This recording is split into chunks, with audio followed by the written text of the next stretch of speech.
আজ আমি বানাবো সোয়াবিনের তরকারি। আসসালামু আলাইকুম, আমি নার্গিস চলে এসেছি আমার কিচেনে। আজ আমি বানাবো সোয়াবিনের তরকারি। কড়াইয়ে কিছুটা আমি তেল দিয়ে দিলাম গরম হতে। তো এর মধ্যে এবার আমি সোয়াবিনগুলো ঢেলে দেবো। এটাকে ভালো করে আমি একটু ভেজে নেব।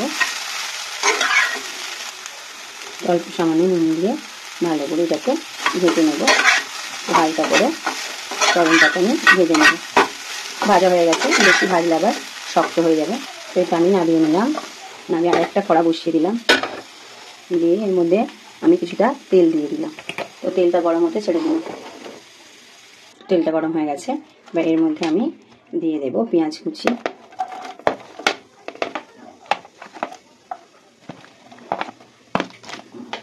দিয়ে দেব লঙ্কা কুচি। দিয়ে ভালো করে নাড়িয়ে ছাড়িয়ে নেব। দিয়ে দেবো আমি টমেটো কুচি। টমেটো কুচি দিয়ে দিয়েছি। আর দিয়ে দেবো স্বাদ মতো নুন। যেহেতু নুনটা দিলে টমেটোটা তাড়াতাড়ি গলে যাবে, তো দিয়ে দিলাম নুন। এবার এর মধ্যে দিয়ে দেবো আলু কুচি। আমি 3টে মিডিয়াম সাইজের আলু নিয়েছি। 3টে আলু কুচি মিশিয়ে নিয়েছি। এবার এটাকে কিছু সময় ধরে ভেজে নেব। মানে আলুটা আমি আলাদাভাবে ভাজিনি, এর সঙ্গেই ভেজে নেব। এইভাবে আলুটাও ভাজা হয়ে যাবে, টমেটোটাও গলে যাবে। তো কিছু সময় ধরে এটা আমি ভেজে নেব। তো আমার আলুটা ভাজা হয়ে গেছে। এর মধ্যে আমি দিয়ে দেবো 2 চামচ আদা রসুনের পেস্ট। 2 চামচ আদা রসুনের পেস্ট আমি দিয়ে দিলাম। দিয়ে এটাকে ভালো করে কষিয়ে নেব।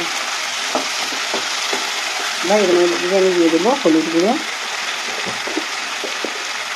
হলুদের গুঁড়ো,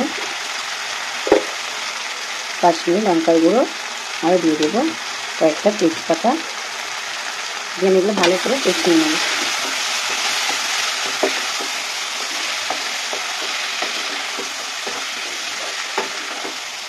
দিয়ে দেবো কিছুটা পরিমাণে আমি জিরের গুঁড়ো,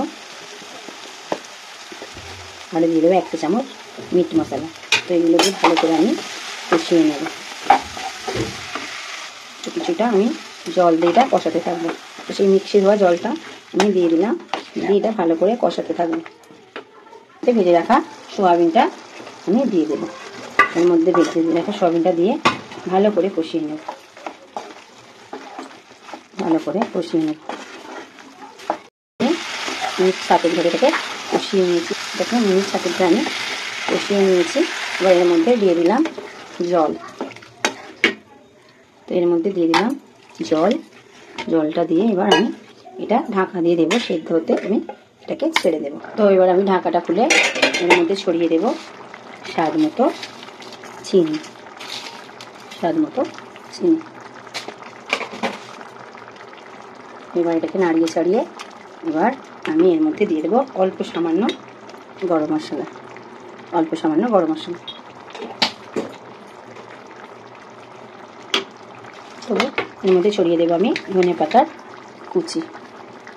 তো আমার রান্নাটা সোয়াবিনের তরকারি রান্নাটা রেডি।